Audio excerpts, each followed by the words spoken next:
Oke, sama-sama. Luar biasa ini sudah. Memang sederhana loh tar ini. Iya, aku aja yang terlalu kampung itu.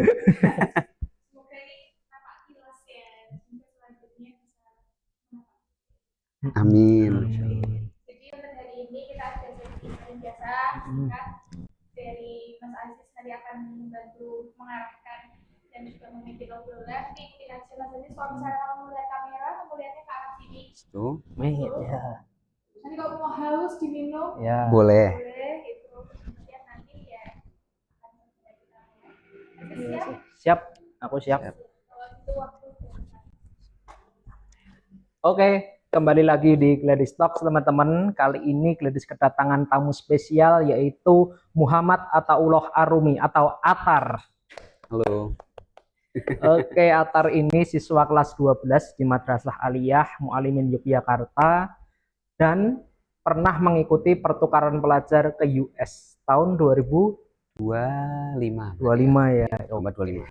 Oke, Atar, terima kasih sudah main ke Gladys. Sama-sama Mas Aziz. Dan senang banget Gladys kedatangan kamu di sini. Sama. Mungkin jika seseorang belum mengenal Muhammad Ataullah Arumi, apa yang ingin kamu sampaikan, Tar? Baik. Jadi perkenalan ya. Nama saya Muhammad Ataullah Arumi, dipanggilnya Atar ya, tadi udah jelasin Mas Aziz. Saya seorang long life learner, sekarang masih pelajar kebetulan, dan kelas 12. Alhamdulillah, 24-25 lalu saya berkesempatan untuk mengikuti program exchange ke US, dan sekarang berarti saya kelas 12 gitu ya. Dan sama dong ya kayak kelas 12 lainnya Mas, sedang bersiap menghadapi UTBK gitu, yang bersiap untuk masuk ke universitas gitu sih Mas. Oke, nah sekarang ini berarti kesibukanmu selain kelas 12 kamu baru persiapan SMBT ya? Iya betul Mas. Mau kemana nih? Nah, mau ke sini Mas. Mana ini Mas? Ini di UGM teman-teman. Di UGM ya. Ya sebagai orang Jogja ya Mas ya. Iya. Karena orang tua saya juga mikirnya yang deket aja sekalian, dan bagus juga kan ya Mas. Jadi why not UGM aja gitu. Oke. Pilihannya hanya UGM atau ada yang alternatif lain? Ada sih beberapa. Saya main UGM, lo pengen juga masuk ke Universitas Indonesia lah ya, jelas ya Mas, siapa yang nggak mau. Jaket kuning kan ya, ya betul sekali. Cuman itu mungkin opsi saya UGM dan juga UI ya. UI. Untuk sekarang tutup itu. Semoga diberi kelancaran ya Tar. Amin, amin. Terima kasih Mas Aziz. Oke, nah aku baru sekali ini Tar kedatangan dari Mualimin Yogyakarta, Madrasah Aliyah. Bisa ceritain nggak gimana lingkungan di Mualimin situ? Jadi sekolahku ya Mas ya, Madrasah Mualimin itu Madrasah Aliyah, tapi kita basisnya pondok, jadi harus berasrama. Ya. Dan sekolah kita itu 6 tahun Mas, jadi dari SMP sampai dengan lulus SMA. Dan semisal hanya 3 tahun saja, itu boleh keluar, cuman pada akhirnya nggak akan mendapat predikat sebagai lulusan Mualimin gitu, jadi harus 6 tahun. Nah, ya sebagaimana pondok pada umumnya Mas ya, kita belajar ilmu agama pun juga dengan ilmu umum yang insya Allah seimbang lah porsinya antara keduanya. Aku sendiri anak IPS sih Mas, jadi ya nggak hanya ilmu agama gitu yang kami pelajari. Benar. Umum juga ada. Oke, setauku kalau di pondok-pondok pesantren ya yang konvensional itu kan porsinya lebih kepada agama lebih dari 50% daripada ilmu umum. Nah kalau di Mualimin aku bisa bilang seimbang sih Mas, karena ilmu agama, ilmu umum, dan yang satu yang jadi penekanan juga di sekolahku itu ilmu bahasa Mas. Jadi bahasa Inggris dan Arab itu selalu kita digembleng dari kelas 1 SMP sampai dengan aku yang sekarang udah kelas 12, kelas 3 SMA ya. Itu masih jadi topik juga Mas. Jadi I'd say seimbang sih Mas antara agama dan juga umum. Oke, jadi itu teman-teman kalau kalian pengen mengenal lebih dekat Mualimin, aku juga baru tahu sih Tar ketika harus diwajibkan 6 tahun. Ketika 3 tahun berarti misal nih di sana SMP. Iya. Terus SMP pengen pindah SMA di luar Mualimin. Itu berarti nggak dapat predikat lulusan Mualimin gitu ya? Nggak dapat. Dapatnya ketika 6 tahun tadi. Termasuk kalau Mualim, bisa nggak semisal gini, Mualiminnya SMA tok nih. Nah, bagus, saya nunggu nih pertanyaannya. Iya kan? Jadi dulu sempat bisa ya Mas, sekitar mungkin berhenti di tahun 2015 belasan 2014 mungkin 2013 2015 dan sebelumnya itu bisa kalau masuknya dari SMA. Ada tesnya dan lain sebagainya, tapi mulai ya saya kurang tahu pastinya sih Mas, tapi semenjak itu untuk masuk ke dalam Mualimin harus dimulai dari SMP. Dan nggak boleh dari SMA lagi. Ya, ya. Nggak bisa. Ada teman-teman yang pengen masuk nih ke Mualimin berarti dari SMP gitu. Betul, dari Oke. SMP. Nah, kemudian kemarin Gladys itu kan beberapa saat lalu kedatangan tamu juga yaitu Rayung. Iya. Rayung itu siswa SMTI Hmm. dan mengikuti exchange juga pertukaran pelajar ke US. Nah, kali ini teman-teman Atar juga main ke sini itu pertukaran pelajar ke US juga melalui program KLYS ya. Betul sekali. Oke. Nah, gimana sih Tar akhirnya kamu terpilih sebagai salah satu siswa yang mengikuti pertukaran pelajar ini di Amerika? Gimana cerita awalnya Tar? Ceritanya Mas ya. Jadi sebelumnya alumni dari Mualimin dari sekolahnya aku ya Mas udah pernah ada. Itu tapi tahun 2018. Jadi udah sekitar kalau di sama aku ada 6 tahunan lah ya. Nah, tapi waktu itu aku posisi kelas 1 SMP Mas. Jadi melihat seorang kakak yang berangkat ke Amerika kayak oke gitu, nggak terlalu excited atau tertarik. Sampai pada akhirnya waktu aku kelas 1 SMA itu ada Mas posternya. Dan aku juga lihat-lihat di Instagram terbuka lah pendaftarannya. Coba-coba nih awalnya ya kan, siapa tahu berhadiah. Waktu kelas 1 SMA aku coba untuk ikut proses seleksi dari awal dan di tahap paling awal nih Mas, yang mana masih berkas kan ya. Ya. Aku lupa submit. Itu posisi batas submit itu kalau aku nggak salah jam 11 malam ya. Nah, aku waktu itu lagi nunggu satu berkas lagi yang mau dikirim sama orang tua buat aku input ke database-nya kan ya. Nah, itu aku ingat banget jam 9.20. Aku nunggu di kasur ketiduran, bangun-bangun jam 11 lebih 12 lah. Jadi udah lewat gitu. Udah lewat ya itu kan. Gagal dong itu ya. Udah sakit hati dong ya. Bukan sakit hati, lebih ke gelo sih Mas ya. Mungkin kayak ya Allah gitu. Ngopo dadak turu ya. Ngopo dadak turu. Akhirnya lebih kebangun 12 menit kemudian. Lanjut nih Mas, tahun depannya aku kelas 2 SMA. Oh, ini kelas 1 ya? Yang tadi kelas 1? Iya, yang tadi kelas 1. Iya, yang tadi sekarang kelas 2 SMA. Ada lagi posternya. Udah malas kan Mas. Ya udahlah gitu. Tapi pas kelas 2 SMA, teman-teman aku malah pada giat ikut loh. Aku termotivasi ya Mas ya. Wah, yaudahlah, coba lagi kita. Kita coba dan kita pastiin nggak telat submit ya, nggak ketiduran. Akhirnya kita submit. Alhamdulillah lanjut ke tahap selanjutnya pelan-pelan sampai dengan pada akhirnya kepilih menjadi salah satu dari 60-an teman-teman yang berangkat ke Amerika. Oke.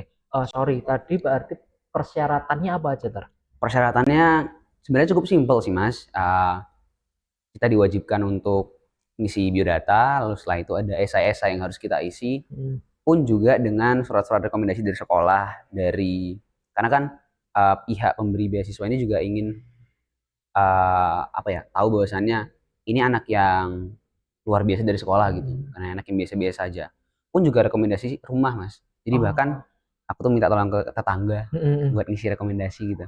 Dan itu yang menurutku menarik sih Mas, kayak aku belum pernah apply exchange program atau scholarship lainnya, tapi menurutku lingkungan rumah itu menarik sih. Iya, bener. Ya, jadi itu dan syarat lainnya kita juga harus jadi siswa yang aktif di sekolah. Aktif organisasi lah, aktif ekstrakurikuler atau bahkan perlombaan internal maupun eksternal sekolah itu harus gitu.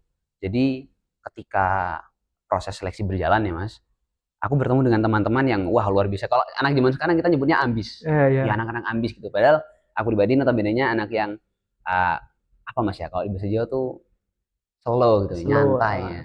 Nyantai aja, nggak terlalu ambis dan sebagainya. Tapi ketika seleksi ini lanjut lagi sampai ke tahap nasional, di sana bertemu teman-teman yang luar biasa giat gitu mengejar prestasi. Itu sih Mas. Oke, berarti KLYS ini keren ya menurutku karena memang biasanya sih rekomendasi sekolah aja cukup ya Tar. Tapi ini sampai ke lingkungan rumah, betul. Mungkin ini akan mempengaruhi menggambarkan gimana sih dia cara beradaptasinya di lingkungan baru kelak gitu ya. Mungkin itu sih Mas maksudnya. Keren. Nah, kemudian kamu di mana Tar penempatannya? Tempatnya? Di antara 60 itu. Ini kalau aku sebut tempatnya, orang-orang biasanya langsung ngomong, wah Indiana Jones gitu. padahal sebenarnya nggak ada hubungannya. Jadi teman-teman, aku ditempatkan di Indiana.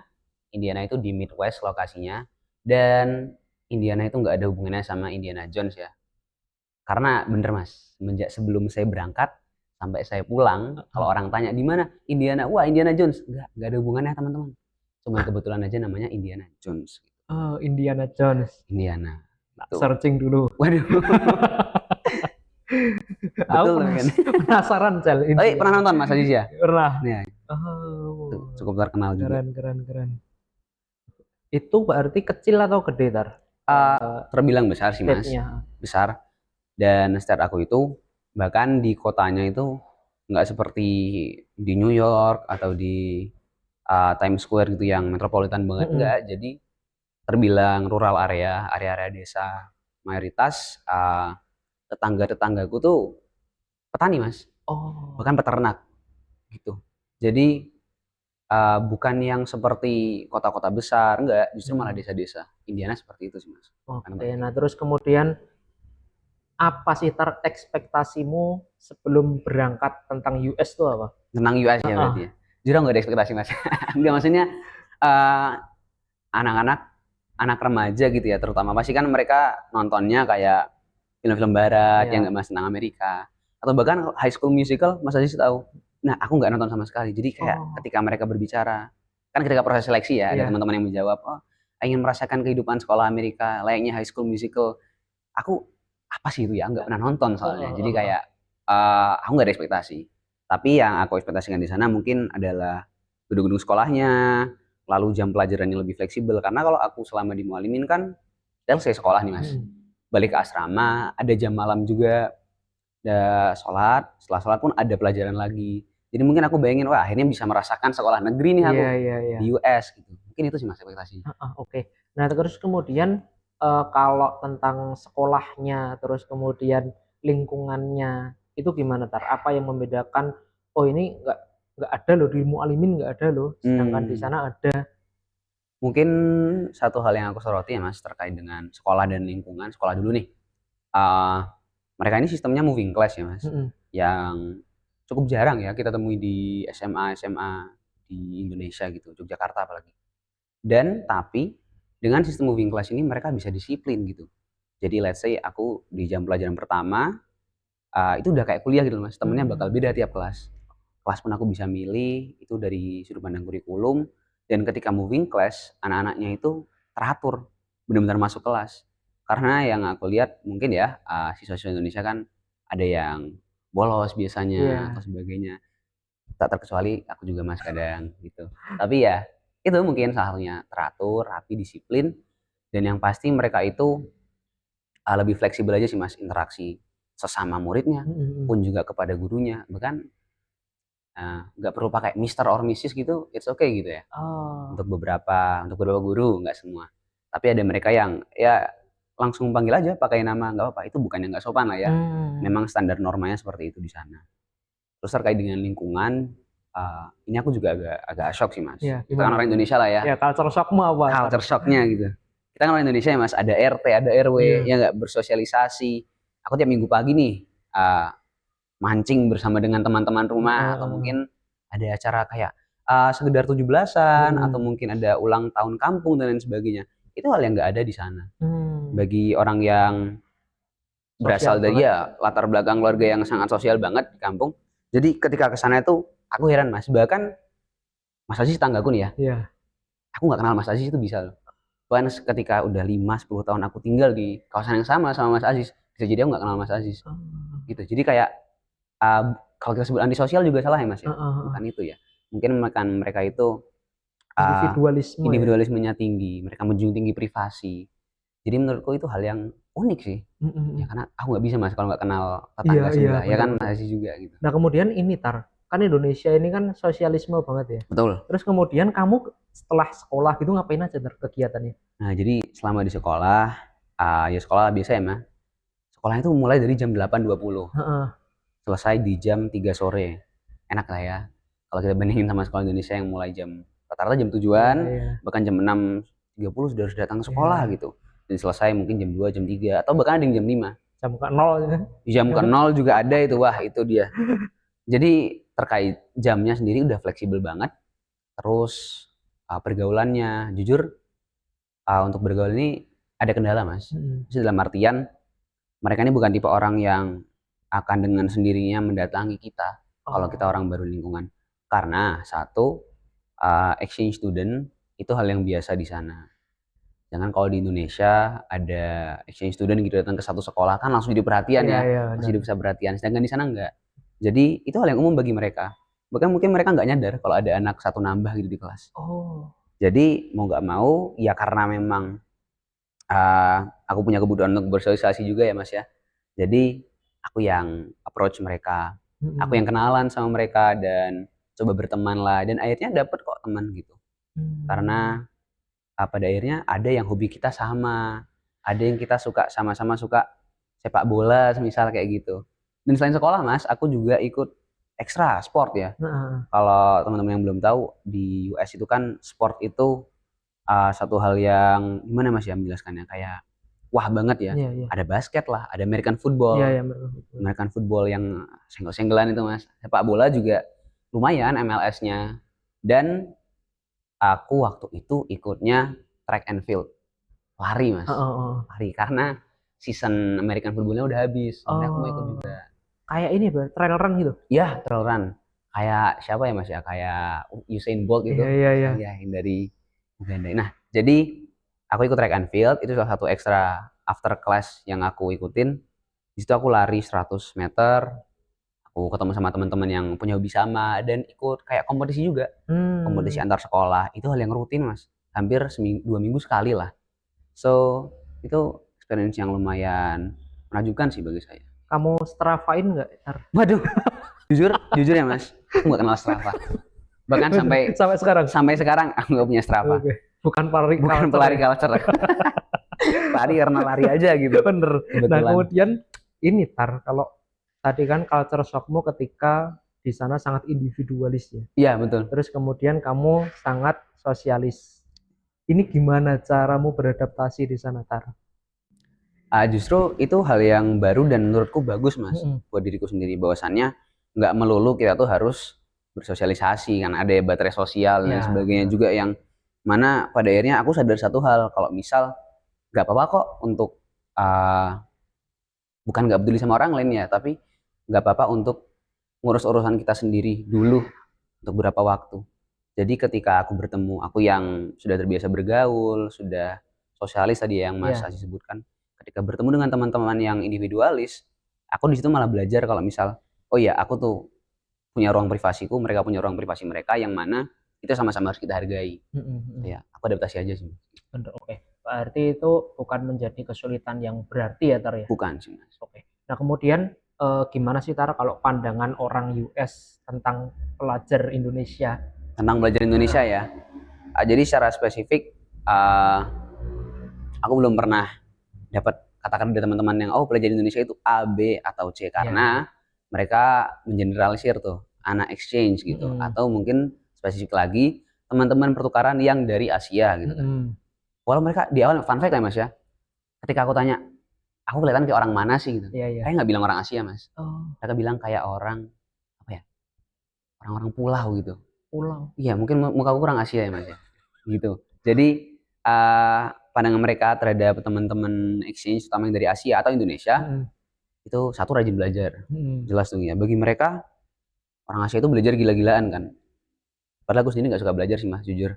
Itu satu. Yang kedua, uh, mereka anggap orang-orang pelajar Indonesia ya karena waktu itu nggak cuma aku, ada temanku satu Oh, lagi, bersama kita berdua di sekolah itu, di lokasi itu. Mereka memandang kita itu orang yang humble, orang yang ceria, karena mungkin I don't know ya, kalau mindsetku pribadi ya apa-apa itu diambil baiknya aja iya, kan. iya, benar. Jadi apapun yang terjadi, misal lagi hujan atau ada satu waktu tuh kayak salju kan mas, Iya. badai itu. Jadi sekolah itu ditunda, Hmm. tapi termasuk ketika masuk teman-teman posisi kan males. Sedangkan aku kayak ya udah nggak apa, kan kita berangkat sekolah gitu, seneng dong ya walaupun bersalju. Dan mereka bertanya-tanya kok kamu fine-fine Semangat aja ya, sih ya, ya, ya. harusnya kan bete, mending gak usah sekolah sekalian gitu. Dan di situ mungkin mereka mandang optimisme mungkin ya kita sebut teman-teman dari Indonesia itu punya. Semangat juang tinggi Semangat ya. juang tinggi, betul. Oke, berarti kamu ini udah berapa bulan nih? 6, 10? 10 bulan mas. 10, oke. Selama 10 bulan ini ada nggak sih pengalaman unik yang nggak bisa kamu lupain? Pengalaman unik ya. Heeh. Ada 2 mas. Apa itu Ada tuh? 2. Jadi yang pertama itu waktu mau Natal ya, deket-deket Natal itu udah Thanksgiving kan mas. Jadi keluarga kerabat yang jauh itu datang ke rumah, dan ada satu dari mereka itu yang bawa toples isinya dried pepper. Ada cayenne, ada habanero, ada ghost pepper ya, cabai-cabean yang udah dikeringin gitu. Iya. Nah, backgroundnya nih ya, aku cerita dulu backgroundnya. Di keluarga aku yang di sana, aku emang dikenal kayak wah doyan pedas gitu, suka pedas. Sebenarnya enggak mas, mereka aja yang toleransi terhadap rasa pedas itu nggak punya. Iya, iya, iya. Makanya ketika kita dinner gitu ya, makan malam, dan aku pesan pedas, mereka kayak itu pedas banget loh. Enggak, mereka aja yang kurang bisa mentoleransi itu. Iya, Jadi iya, ketika ada saudara yang bawa cabai ini, aku memberanikan diri dong ya. Satu cabai aku makan semua. Aku ingin banget, itu namanya ghost pepper, red ghost pepper. Awalnya biasa aja. Terus lama-lama kok pahit, kok pedes, sakit di tenggorokan, sakit di perut, enak muntah-muntah. Iya betul. Muntah-muntah di kamar mandi, sampai sekeluarga itu coba banyak hal loh mas. Aku dikasih roti, aku dikasih es krim vanila. Gimana caranya biar hilang rasa pedesnya, air putih nggak mempan. Buat penawar itu ya. Iya nggak mempan. Yang mempan tau nggak ternyata mas? Apa? Nasi putih. Oh, Ya kan. Jadi pada akhirnya ya kembali ke nasi putih gitu. akan nasi mungkin. Nasi mungkin itu penyakitnya mas ya, bukan karena makan cabenya ya. Nasi putihnya itu sakit sih mas. Iya, iya, iya, iya. Dan pengalaman unik itu yang pertama. Heeh. Dan yang kedua, karena tadi kan daerahku itu rural area, kebanyakan dari teman-teman itu orang tuanya berprofesi sebagai petani, farmer, dan peternak juga. Ada satu hari di setiap setahun sekali kalau nggak salah mas. Jadi satu sekolah itu berangkat, kan biasanya berangkat naik mobil ya mas. Iya. Anak-anaknya mungkin kalau di Indonesia pada naik motor, biasanya pada naik mobil. Nah ada satu hari di mana satu sekolah itu berangkat naik apa tau nggak mas? Apa? Traktor. Karena pada punya traktor, dan Wih. pada peternak. Keluarga gue nggak punya kebetulan, jadi kita naik mobil biasa. Cuman ketika sampai ke sekolah, oke, wow, kita berangkat naik traktor. Itu jujur keren sih, dan nggak akan ada nggak sih di Indonesia mas Iya, kayak iya, gitu. iya. Itu emang janjian gitu ya semua ya? Iya, memang ada kayak hari-hari tertentu gitu. Oh. Musim apa, traktor day or something, aku lupa, Mas. Mm-mm. Tapi bahkan guru-gurunya, Mantap. murid-muridnya semua pakai traktor gitu. Traktor yang gede itu kan? Iya, Kayak betul. GTA itu kan? Nah, Oh. bukan mas, traktor itu traktor kayak di McQueen tau mas, Cars, yang traktor yang sapi itu. Oh iya. Traktor yang kayak gitu. Oh, yang kayak gitu. Oke, Yes, oke, kayak gitu. oke. Keren, keren. Ya. Nah, kemudian ini aku mau tanya sih Tar, tentang tantangan-tantangan di sana. Boleh mas. Kamu kan sebagai seorang muslim, kemudian tinggal di US, dari sekolah Islam juga. Apa tantangan terbesar yang kamu hadapi, Tar? Mungkin tantangan terbesar adalah ketika secara nggak langsung ya, kan aku berangkat walaupun tanpa niat untuk menjadi ambassador dari Indonesia, ya kita ambassador Indonesia. Pun halnya sama dengan agama gitu. Iya. Mereka kan tahu bahwasannya aku ini orang muslim, dan ya mereka bertanya-tanya tentang oh muslim ini seperti apa sih. Dan yang pasti juga dari perilakuku, contoh kewajibanku untuk sholat 5 waktu itu mereka tanyakan. Pun juga mereka bertanya tentang ibadahmu itu seperti apa, harus di tempat tertentukah, dan lain sebagainya, itu juga ditanyakan. Salah satu tantangan juga ya mas adalah ketika sholat Jumat, aku nggak bisa sholat Jumat mas. Karena posisi hari Jumat kan sekolah. Iya, iya. Dan kalau mau sholat Jumat itu ada masjid, tapi masjidku itu sekitar 1,5 jam, jadi harus ya berjalannya lumayan gitu kan. Sedangkan nggak mungkin kalau berangkat dari sekolah sholat Jumat pulang udah selesai sekolahnya gitu. Jadi aku nggak pernah sholat Jumat, tapi aku ganti sholat duhur. Pun sholat duhurnya nggak bisa tepat waktu, jadi ketika pulang sekolah aku jamak duhur dan asarnya, dan pada malam hari ya maghrib dan isanya. Itu satu. Yang kedua kan most of the families di US kan mereka melihara anjing ya. Iya. Oh aku ingat anjingku mas, lucu banget mereka. Ada 2 namanya Darcy sama David gitu. Najis kan ya mas ya. Iya. Dan mau nggak mau, tapi nggak mungkin juga dong kita anti sama anjing. Wah nggak mau udah sama anjingnya, jangan-jangan aku masuk kamar aja kalau ada anjingnya, kan nggak boleh gitu juga ya. 10 bulan lagi ya. Iya, 10 bulan gitu.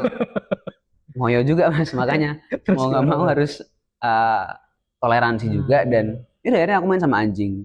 Cuman ketika aku main sama anjing itu kan selalu malam hari mas ya, karena pulang sekolah sore ke malam.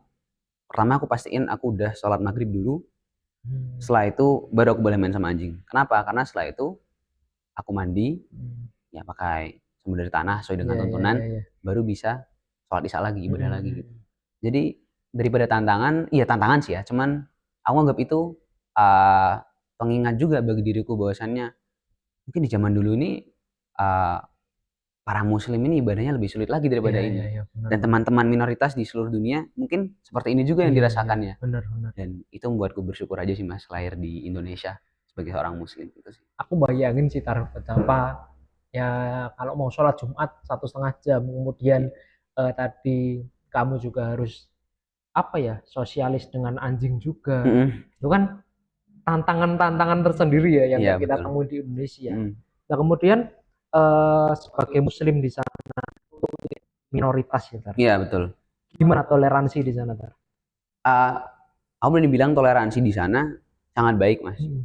Karena mungkin kalau teman-teman sering melihat di berita Islamofobia dan sebagainya, mungkin di kota-kota besar itu terjadi. Cuman di daerah rural area kayak tempatku, mereka lebih ke ingin tahu aja Islam tuh kayak gimana sih, apa agama apa yang seperti apa, dan kenapa selama ini stereotipnya tuh jelek. Nah di situ jadi peranku untuk tadi sebagai ambasador Islam menjelaskan mau nggak mau.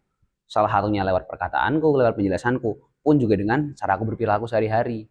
Jadi bener-bener ya syiar ya lewat perilaku gitu ya. Bener. Dan itu sulit juga sih mas, tapi teman-teman di sana cukup toleran dalam artian nih aku ada pengalaman sih mas, nih keren banget. Jadi waktu itu aku makan siang kan selalu kita ambil dari kantin ya, dan di kantin itu ada satu waktu atau bahkan seminggu itu 2 kali biasanya dagingnya itu hanya tersedia babi. Jadi mau nggak mau aku bilang ada nggak salad aja gitu. Ada gitu. Pada akhirnya aku makan salad ketika dagingnya babi. Nah waktu bulan puasa tahun lalu bulan apa ya mas ya? Maret April ya. Waktu bulan Maret April kan puasa tuh mas. Jadi aku tetap duduk di lunch table. Aku satu-satunya yang puasa dong ya. Di entire school ya semuanya makan semua. Aku satu-satunya yang puasa. Dan aku nggak ambil makanan. Ibu kantinnya datengin aku. Kamu nggak makan? Hari ini makannya babi semua. Tapi karena aku tahu ada kamu, aku siapin daging ayam. Wah, nggak enak kan mas ya Allah gitu. Akhirnya bilang, Bu, maaf saya 1 bulan ini nggak makan dulu. Aku jelasin tuh apa tuh puasa. Puasa itu kayak gimana, dan sebelum puasa ada sahur. Sahur itu gunanya untuk apa, dan purpose-nya puasa itu untuk apa. Di situ kan jadi kesempatan ya mas. Akhirnya oh oke. Yaudah, tapi ini nggak mau Bu. Akhirnya saya bilang puasa dulu gitu. Dan di situ teman-teman ada beberapa yang masih heran bahkan sampai sekarang. Ada teman-teman US ku yang mereka akhirnya kagum. Wow gitu. Umat muslim tuh hebat juga ternyata ya bisa berpuasa gitu. Padahal mereka bilang kan nggak ada teman kamu di sini, kamu sendiri gitu loh. Mungkin kalau kamu di Indonesia kan bersama keluarga, tapi di sini kamu sendiri. Itu saya bilang, ya nggak apa-apa gitu. Kan Tuhan melihat. Ini ya mungkin kamu sendiri nggak apa-apa kalau nggak puasa di sini. Iya mereka bilang gitu. Oke. Nah terus ini Tar, respon kan ketika kita puasa juga, terus kemudian Iya. Itu gimana Tar? Ketika puasa itu kan berarti sebenarnya waktunya mas, subuh itu jam 7:10-an rata-rata. Jadi cukup enak banget bangun itu masih belum azan. Jadi aku ketika bangun kan sahur ya kalau puasa. Sahurnya sebelum subuh itu gampang, nggak perlu kasih alarm jauh-jauh gitu. Jadi sahurnya aman, berpuasa juga tadi teman-teman ada yang heran, ada yang kagum, mereka bertanya-tanya purpose-nya puasa apa, karena sepertinya aku juga pernah dengar tentang puasa ini kan, jelasin. Dan taraweh pun ya sama tadi kasusnya. Semalam hari setelah dinner, ini setelah aku bersih-bersih karena habis main sama anjing, baru setelah itu sholat isya dan taraweh itu sih mas. Dan ketika aku sholat awal mula nih ya mas, baru 1 minggu pertama di keluargaku, gimana ibunya? Jadi aku tinggal ini bersama ibu. Ibuku ini umurnya udah sekitar 70-80 tahunan. Sudah sepuh ya? Iya sudah sepuh. Jadi yang ibu punya itu cucu. Jadi kan secara nggak langsung ponakan. Ya nggak, walaupun umurnya setara gitu, sepantaran. Nah, ponakanku ini heran ini. Ketika aku sholat, ini apa ini? Kamu ngapain itu? Tapi kan nggak bisa jawab mas. Ya aku diem dan melanjutkan sholat fokus. Ketika selesai aku jelasin. ibadahku namanya sholat, ini seperti ini, bisa dilakukan di mana saja, walaupun utamanya dilaksanakan di tempat ibadah kami, yakni masjid, tapi dimanapun boleh gitu. Aku jelaskan, oh kamu berapa kali sehari? 5 kali, aku jelaskan seperti itu. Pun dengan bulan puasa, aku bilang jauh-jauh hari ke ibu dan juga keluarga. Karena biasanya mereka ngasih aku uang buat makan siang kan. Bilang, nggak usah dikasih uang bu, karena puasa dulu untuk 1 bulan gitu. Oh ya, semangat ya. Satu tantangannya mas, karena semakin akhir puasa, kan semakin mundur tuh ya jam Ya, ya, bukanya, ya, ya. berbukanya. Jadi sekitar 15, 10 hari terakhir di bulan Ramadan, itu bahkan buka puasanya jam 7 atau jam 8 gitu. Oh, Dan sebenarnya waktunya kan sama aja ya mas ya, iya. cuman ganti jam aja. Tapi ketika itu rasanya kayak wah, melihat orang sudah pada makan malam, aku pesan makan, tapi 20 menit baru bisa dimakan. Bener, bener, bener. Iya itu agak tekanan batin sih mas, tekanan mental gitu. Oke, tentang puasa tadi Hmm, emang tantangannya cukup keren sih sekarang. hmm. Terus kemudian setelah kembali ke Indonesia nih, apa yang membedakan Atar sebelum dan setelah mengikuti pertukaran pelajar ini? Sebenarnya luarnya sama aja sih, nggak ada bedanya. Cuman mungkin kalau ada beberapa hal yang berubah, itu adalah bagaimana bagaimana aku seorang Atar memandang dunia. Karena kan setelah melihat dunia luar, sebenarnya Indonesia cukup diverse ya mas ya kan. Kita ada berbagai macam suku bangsa, budayanya juga luar biasa banyaknya. Tapi ketika kita keluar negeri, entah kenapa beda aja rasanya. Jadi perbedaannya itu lebih luas lagi. Di situ aku merasa kalau misalnya, oh dalam menilai sesuatu, dalam kita sekedar berpendapat, berpikir, atau bahkan ketika beraksi itu dipikirkan dulu. Karena dunia itu luas dan banyak sekali hal yang nggak kita tahu. Itu salah satunya. Dan sepulang dari Amerika juga, itu mengajarkan aku untuk cherish every moment gitu mas. Jadi kayak setiap momen itu berharga dan nggak akan terulang 2 kali. Jadi baik pengalamanku yang di sana atau juga nanti pengalaman-pengalaman semasa pulang sekarang ini, kehidupanku nanti, kuliah mungkin, dan selanjutnya aku harus berusaha untuk menghargai setiap momen-momen kecil. Itu sih yang aku pelajari. Oke, keren banget. Jadi menghargai setiap momen-momen kecil Iya ya. betul. Oke. Nah kemudian setelah semua pengalaman besar itu ya, Dar, Hmm. nggak semua orang bisa mencapainya. Apa langkah yang tercapai? Boleh jujur nggak mas? Boleh. Aku nggak tahu juga. Karena aku bukan tipe orang yang kayak bisa merencanakan aku ingin punya mimpi ini itu. Mungkin belum ketemu aja sih mas ya. Untuk sekarang aku fokus gimana caranya aku udah dapat pengalaman, ya hidup di sana, tinggal di sana. Salah satu tujuan dari program ini kan menjadikan para siswa yang berangkat itu Iya. masyarakat global yang lebih baik ya, baik secara pandangan maupun perilaku. Mungkin itu yang pertama sekarang akan aku coba lakukan ke teman-teman, ke lingkungan keluargaku, teman dan sekolah, bahwasannya satu dunia itu luas dan kita nggak boleh menilai hal segampang itu, apalagi zaman sekarang kan ya mas ya. Yes. Ada TikTok, ada Instagram, segala macam media sosial yang gampang banget itu hoax dan berita-berita palsu tersebar tentang apapun, tentang Amerika, negaraku yang baru saja aku exchange ke sana, ataupun tentang kondisi-kondisi global lainnya.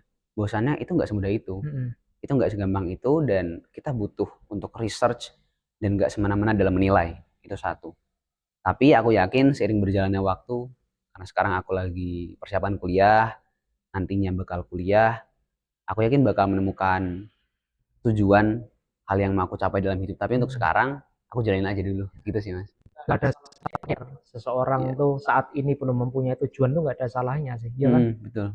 Karena memang setiap orang tuh bisa bergerak kemanapun itu, kemudian ya udah jalanin aja, ya kan? Iya, betul mas. Oke. Iya. Nah kemudian untuk teman-teman, Tar, pesan untuk teman-teman yang mungkin pengen ikut pertukaran Iya. pelajar kayak kamu ini, apa yang harus mereka lakukan, apa yang harus mereka persiapkan, Tar? Nah, jadi buat teman-teman yang mau atau tertarik akan program-program exchange atau scholarship, beasiswa dan lain sebagainya, pertama aku bukan ahli dalam bidang ini, jadi aku baru ikut sekali dan alhamdulillah dilalahe kalau kata orang Iya, Jawa iya, ya, iya. bejone terima gitu. Tapi yang pasti uh, program pertukaran atau beasiswa itu ada bagi mereka yang mencari. Jadi teman-teman silakan kalau emang pengen dicari gitu. Dan jangan bergantung sama orang lain, bergantunglah sama diri sendiri. Itu yang pasti. Dan yang kedua, karena nantinya program-program seperti ini kan nggak hanya program ini ya Mas ya, tapi memberikan kita pandangan yang luar biasa luas ya. Jadi pastikan kalau ibaratnya orang-orang sering bilang tuh gelas kosong ya. Ya nggak? Kita kosongkan gelas, bukan berarti kita hapus ilmu, tapi kita beri ruang lagi untuk belajar lebih. Karena dengan program-program seperti ini, ketika kita kekeh sama apa yang kita udah miliki, sama apa yang kita sudah pelajari, maka nggak akan dapat apa-apa. Gitu kan ya Mas. Pentingnya itu sih. Aku setuju banget Kak. Ketika kita itu setiap momen mengosongkan gelas itu ya. Iya. Artinya kita siap menerima apapun itu, pengalaman baru apapun itu. Nah nanti ketika sudah kosong ya isinya nanti kita saring lagi gitu ya. Iya betul sekali. Oke, keren. Nah kemudian pesan untuk teman-teman dimanapun berada, mungkin yang kelas 12 yang pengen berjuang SNBT bareng kamu, pesannya apa Tar? Semangat teman-teman, saya juga berjuang mengatasi apa ya Mas? Mengatasi rasa malas belajar dan juga mengatasi ya Allah, ini semangat aja teman-teman. Bismillah, apapun jalan masa depannya kan nggak melulu kuliah ya Mas ya. Mungkin ada teman-teman yang ingin merintis bisnis atau langsung bekerja membantu keluarga, itu nggak salah. Apapun jalannya teman-teman, pastiin sertakan Tuhan sih Mas. Siapapun Tuhannya teman-teman dalam setiap langkah teman-teman, itu sih Mas. Oke, keren sekali teman-teman, dan terima kasih Atar udah mampir ke Gledis. Itu tadi teman-teman obrolan bareng Atar, semoga bermanfaat. Bahwasannya kita itu bisa memilih jalan apapun itu, kemudian momen-momen apapun itu akan datang ke hidup kita. Nah, kita yang menentukan dan menghargai setiap kecil itu. Betul. Oke, sekali. Tar, semoga Atar bisa sukses dimanapun berada. Terima di UGM ini ya Tar. Amin. Amin. Dan semoga untuk teman-teman yang nonton, kalian bisa sukses dimanapun kalian berada. Amin juga. Dan tetap stay selalu di Gledis Talk teman-teman. Oke, terima kasih Atar. Dadah. Terima kasih Mas.